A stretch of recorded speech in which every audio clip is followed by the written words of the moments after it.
Long time no talk, everyone. It's been a couple of months since our team's last update. While it may have been quite a while, not much E3 inspired content was released into the Steam Workshop.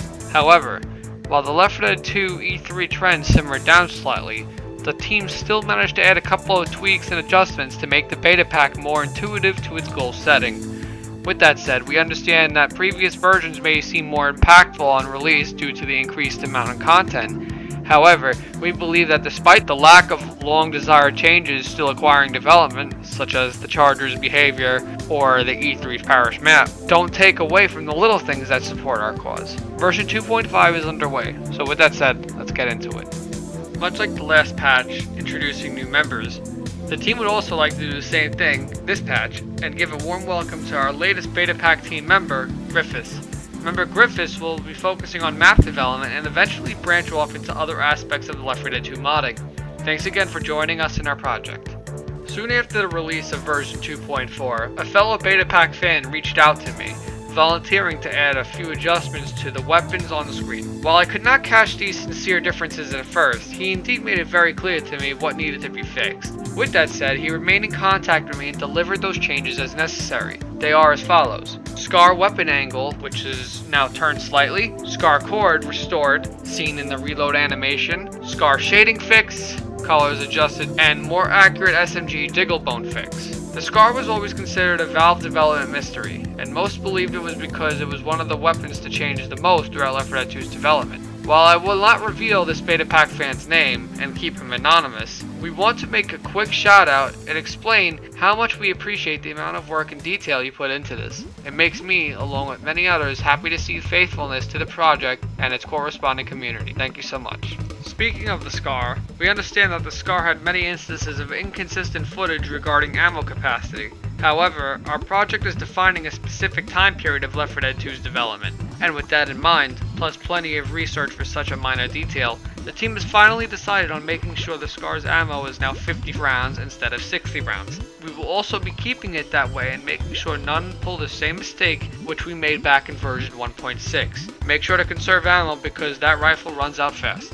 The last stand update brought many new changes to give Left 4 Dead 2 a somewhat fresh coat of paint. One of the most notable changes are the survivor animations. While we have touched on survivor animations in previous patches many times, we could not let the last stand get in the way of our project any longer. Modder Cuba restored Rochelle's animations from the last stand update to bring back the retail version of her animations. In addition, Rochelle's first-person view model has also received the corresponding adjustments so that her bracelets do not move while her arms are showing on the screen. Sound modifications are some of the beta pack's greatest assets. To bounce off of restorations from the last stand update, Modder Clone understood that in addition to the unused quotes that weren't in the E3 demo, healing confirmation quotes were also not used in this version. Modder Clone adjusted the E3 talker script in which is in the beta pack to remove any survivor healing confirmation quotes that are used in this current patch.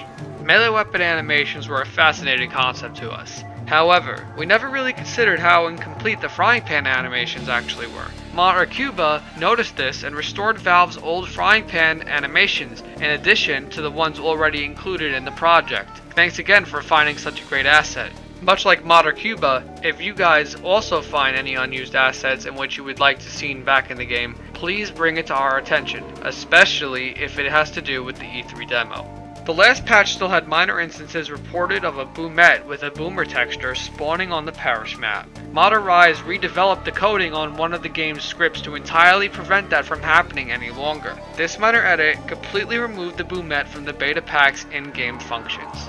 Once more, Game Maps has been a very inconsistent platform with us. It has been mentioned in previous announcements why the online edition's updates are postponed on this website, but, in short, the database has trouble acquiring a VPK file of that size. With that said, the zipped version of that VPK also doesn't meet the size requirements, despite it having the same amount of content within it. It has been brought to our attention that we aren't the only ones experiencing this problem, but, like the last few patches, we still have the online edition update on our individual hardware ready for when the site works. The changes go as follows: Scar angle fix, restored Scar cord, Scar skating fix, fixed SMG strap jiggle bones, E3 style talker script, and frying pan hit animation. That concludes version 2.5's patch notes video. Again, it's a minor update, but nonetheless the team is still happy to deliver something and show that our project is still alive and well. I have already released the patches gameplay video, so make sure to check that out as well. Thanks again for watching. Respectfully, Geigen.